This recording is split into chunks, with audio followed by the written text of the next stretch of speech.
দুপুরে খাওয়ার সময় শাশুড়ি মা বললেন, এটা তোমার বাপের বাড়ি না যে আগে আগে খেতে বসবে, সবার খাওয়া শেষ হলে তারপরে খাবে।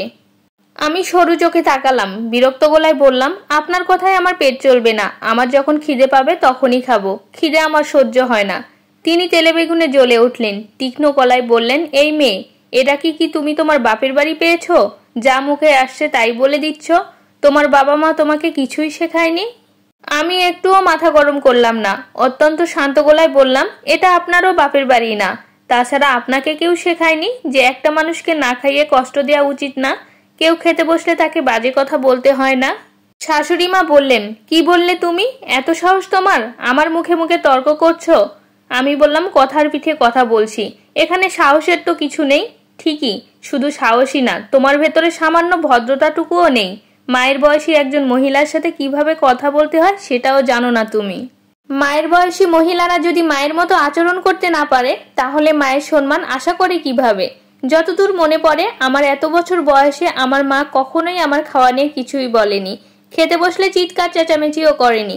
তার সম্মানটা অন্য কাউকে দিলে তাকে অপমান করা হবে। শাশুড়ি মা আর কথা বাড়ালেন না, কাঁপতে কাঁপতে নিজের ঘরে চলে গেলেন। বহু কষ্টে খাওয়া দাওয়া শেষ করলাম, হঠাৎই ভীষণ বিরক্ত লাগছে। এই ঘটনা এখানেই শেষ হবে না, হাত পা গুজিয়ে ফুলে ফেপে উঠবে।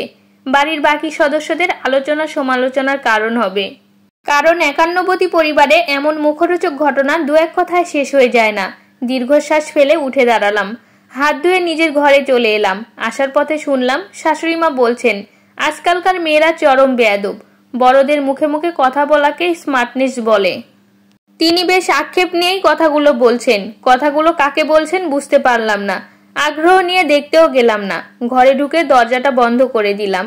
মাসখানেক আগেই আমার বিয়ে হয়েছে। আমার স্বামীরা 3 ভাই 2 বোন, সে সবার বড়। বাকি ভাই বোনদের এখনো বিয়ে হয়নি, সবাই একসাথে থাকে। আমার বিয়েটা দেখে শুনেই হয়েছে।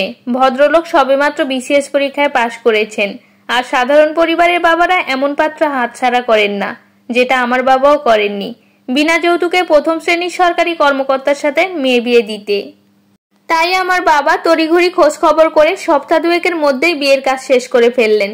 বাবা আমার বিয়েকে কতটা পুণ্যের ফল ধরেছেন জানি না, তবে আমার স্বামী যথেষ্ট ভদ্রলোক, বিনা কারণে গালমন্দ করেন না, অহেতুক বাজে কথা বলেন না।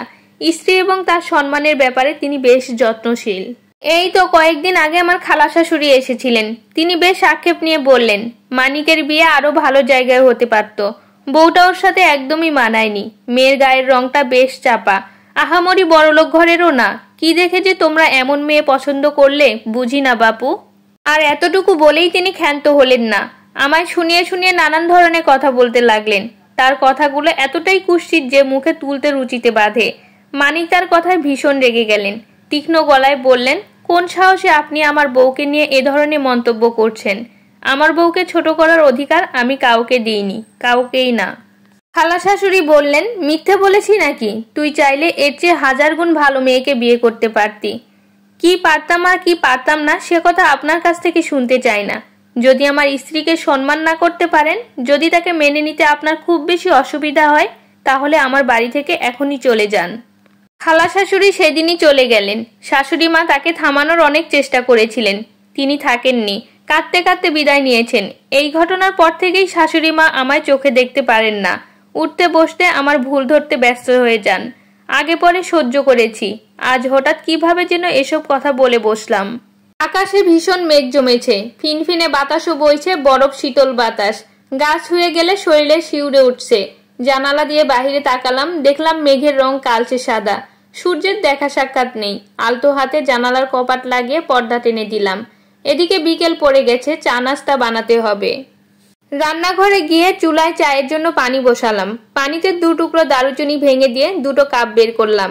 এই মুহূর্তে বাড়িতে কেউ নেই। বড় ননদ হোস্টেলে থেকে পড়াশোনা করে, ছোট বোন টিউশনিতে গেছে। ছেলেদের কেউ দিনের বেলায় বাড়িতে থাকে না। কাপে চা ঢেলে শাশুড়ি মায়ের ঘরের দিকে গেলাম। শাশুড়ি মা বিছানায় শুয়েছিলেন, আমায় দেখে উঠে বসলেন। থমথমে গলায় বললেন, তুমি এখানে এসেছো কেন? হ্যালো বিউটিফুল অডিয়েন্স, কেমন আছেন সবাই? এতক্ষণ যে স্টোরিটা শুনছিলেন একটি আপুর লাইভ থেকে নেয়া। তো স্টোরিটা শেষ হয় নাই, দ্বিতীয় পর্ব নিয়ে আবার আগামীকাল আসবো। সে পর্যন্ত সবাই ভালো থাকবেন। আল্লাহ হাফেজ।